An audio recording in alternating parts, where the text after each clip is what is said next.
जय हिंद दोस्तों, आप सबका स्वागत है एक बार फिर से आपके अपने चैनल ब्रेन ट्रेनर पर। आज की ये जो वीडियो है, मैं इस वीडियो को बनाने का उद्देश्य मेरा बहुत अलग है। ये जीएस और जनरल अवेयरनेस का एक टॉपिक है, उससे मैंने ये चयनित किया है। इस जो वीडियो को मैं बनाने जा रहा हूँ, ये मैंने प्रेरित होकर जो सोशल मीडिया पर इस वक्त बहुत ही ज़्यादा ये न्यूज़ फैली हुई है, न्यूज़ चैनल्स पर बहुत ही ज़्यादा ये न्यूज़ चल रही है, तो मैंने सोचा क्यों ना इस पर थोड़ा सा विचार रखे जाए और आप सबको भी कुछ इसमें पता चले। तो मणिपुर ये जो स्टेट है, ये मणिपुर स्टेट पूर्वी भारत का स्टेट है, बिल्कुल पूरब में पड़ता है। आप सभी अवगत होंगे इससे। 7 सिस्टर्स में से ये एक स्टेट ये भी आता है मणिपुर। आप इसकी अगर ज्योग्राफिकल देखेंगे, इसे ज्योग्राफिकल अगर स्ट्रक्चर इसका देखें अगर भारत का, तो आपको ये 3 तरफ से भारतीय स्टेट से जुड़ा हुआ है। यानी कि भारतीय स्टेट 3 भारतीय स्टेट्स की जो बॉर्डर लाइन है इस मणिपुर स्टेट को कनेक्ट करती हैं, ज्वाइन करती हैं। एक नागालैंड, एक आसाम और एक मिजोरम। एक इंटरनेशनल बॉर्डर लाइन भी है जो इस मणिपुर राज्य को कनेक्ट करती है, वो है म्यांमार देश की। म्यांमार देश भी इस मणिपुर से कनेक्ट है, ज्वाइन करती है उसकी इंटरनेशनल बॉर्डर लाइन। ये मणिपुर जो स्टेट है, दरअसल इसके विषय में हम बात कर लें, आजादी से पहले यह एक रियासत हुआ करता था। यहां राजा का शासन था, राजा यहां राज्य करता था। राजा का नाम था महाराजा बोधचंद्र सिंह।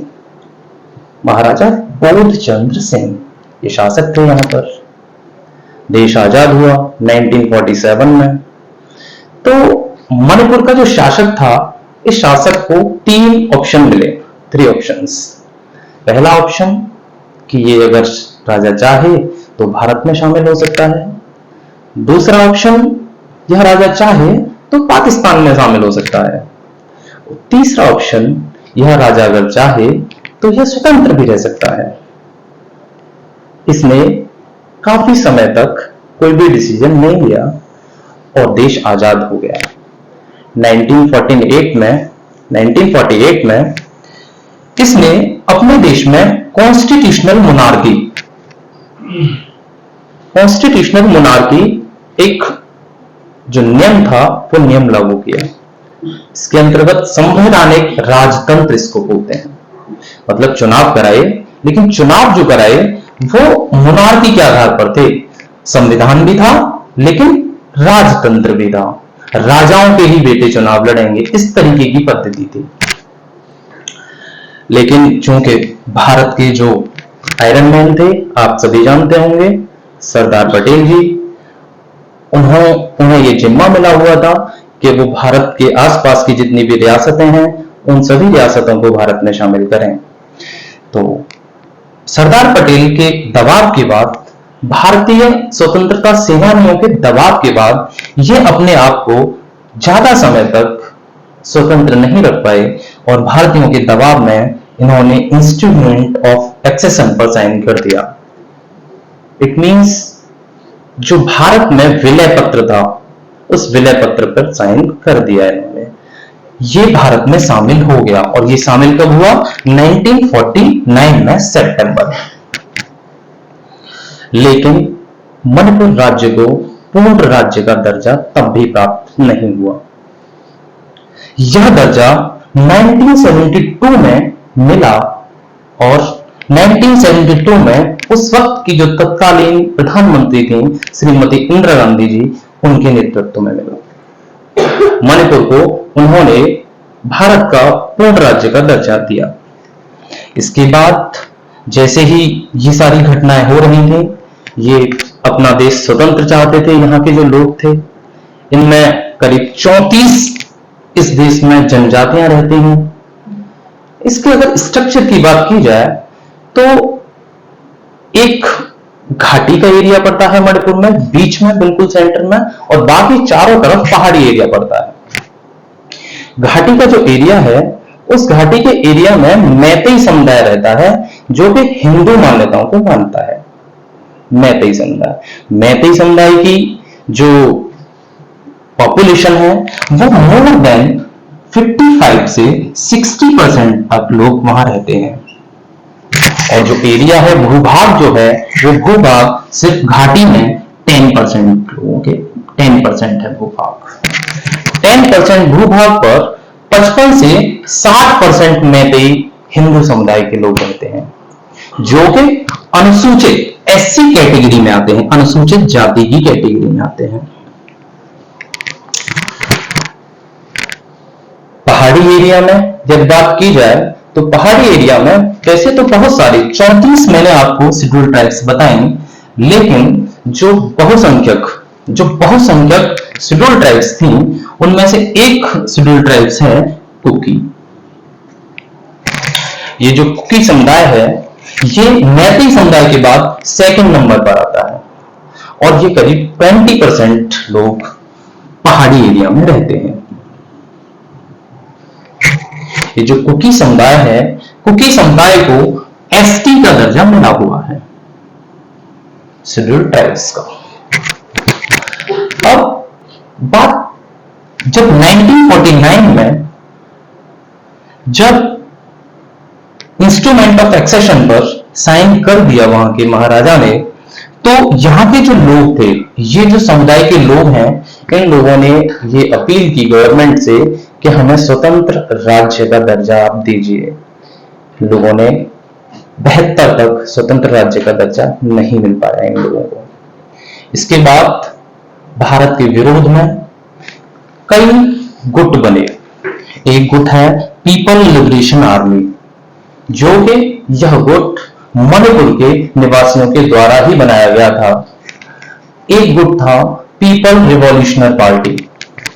और ये जो गुट बने हुए थे, इन सब गुटों की मांग थी कि हमारा जो प्रदेश है उसे हम स्वतंत्र देश के रूप में देखना चाहते हैं, हम स्वतंत्र राज्य के रूप में देखना चाहते हैं, न कि ऐसा देखना चाहें कि हम भारत में शामिल हो गए, या फिर हम शामिल हो भी गए तो हमें राज्य का दर्जा भी आपने पूर्ण राज्य का दर्जा नहीं दिया।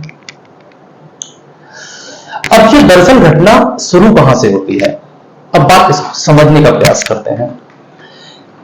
ये जो 55 से 60% मैतेई समाज के लोग हैं, ये सभी चाहते थे कि हमें एसटी का दर्जा दिया जाए।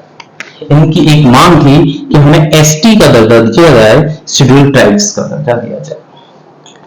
लेकिन कुकी समाज के जो लोग थे वो ये कहते हैं कि एससी का दर्जा इनको तो ऑलरेडी मिला हुआ है, एसटी का दर्जा आप अगर इन्हें दे देंगे उससे हमारे जो हित हैं वो प्रभावित होंगे। और वो प्रभावित कैसे होंगे, आप उस बात को भी समझ लीजिए जो कुकी समुदाय कहना चाहता है। कुकी समुदाय कह रहा है कि मणिपुर की जो लेजिस्लेटिव असेंबली है उसमें 60 सीट है। उन 60 सीटों में से 40 जो सीट हैं वो रिजर्व हैं मैतेई समुदाय के लिए। 20% सीटें जो हैं वो एसटी के लिए रिजर्व हैं। अब बात समझिए, उस एसटी जो कैटेगरी है जिसमें कि 34 जनजातियां हैं शामिल, उन सब में कुकी भी आती हैं, उन्हें बहुत ही कम रेशियो मिलेगा, बहुत कम सीटें मिलेंगी अपने राज्य का प्रतिनिधित्व करने के लिए। यही एक मुद्दा ऐसा था, इस मुद्दे पर ये दोनों समाज के लोग आमने सामने आ गए। ये घटना, तत्कालिक घटना कैसे कहां से शुरू हुई, आइए उसको भी जानने का प्रयास करते हैं। 3 मई 2023 को all tribal student union of Manipur, student union of Manipur, इसका एक मार्च था। एसटी वर्ग की जो 34 जनजातियां हैं, उन सभी जनजातियों ने 3 मई 2023 को एक मार्च किया। और वो मार्च किया किस बात के लिए? वो मार्च इस बात के लिए था कि गवर्नमेंट मणिपुर की कहीं ऐसा न हो कि एसटी का दर्जा मैतेई समाज के लोगों के लिए लेजिस्लेटिव असेंबली में पास करके कोई नियम बना दे। ये सभी जनजातियां इसका विरोध कर रही थी, लेकिन 3 मई के इस प्रोटेस्ट के बाद 4 मई को आपको छोटी मोटी झड़पें आपस में इन दोनों समाज के लोगों में देखने के लिए मिली। इन दोनों समाज के लोगों को आपस में भिड़ने का एक कारण और भी है, वो है मणिपुर हाईकोर्ट का डिसीजन। मणिपुर हाईकोर्ट का जो डिसीजन है, उस डिसीजन में मणिपुर गवर्नमेंट को डायरेक्शन दिया है, गवर्नमेंट हाईकोर्ट ने, और हाईकोर्ट ने उस डायरेक्शन में कहा है कि आप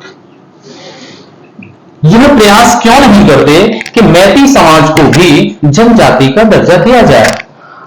आप मैती समाज को जनजाति का दर्जा देने के लिए एक कमेटी बनाइए और उस कमेटी की जो सिफारिशें हों, उन सिफारिशों को हमारे पास लाइए, हम उसकी विवेचना करेंगे। हाई कोर्ट का सिर्फ इतना सा डिसीजन आया और कुकी समाज के लोग गवर्नमेंट को प्रेशर में लेने के लिए उन्होंने ये प्रोटेस्ट किए। आज की इस वीडियो में हमने ये जाना कि मणिपुर में जो ये हिंसा हुई है, ये कन्फ्लिक्ट हुआ है, इसके पीछे के कॉज क्या थे। हमने ये जाना कि मणिपुर को स्वतंत्र राज्य का दर्जा कब मिला, उससे पहले वह कैसा राज्य था। मणिपुर की हमने ज्योग्राफिकल स्ट्रक्चर को जाना कि वह जो राज्य है किन किन राज्यों से घिरा हुआ है, कौन से देश की सीमा उससे लगती है। आज की वीडियो में हमने ये कवर किया। आगे की ऐसे ही एक वीडियो के लिए हम आपसे मिलते हैं इसी चैनल पर, ब्रेन ट्रेनर पर। तब तक के लिए thank you and bye bye.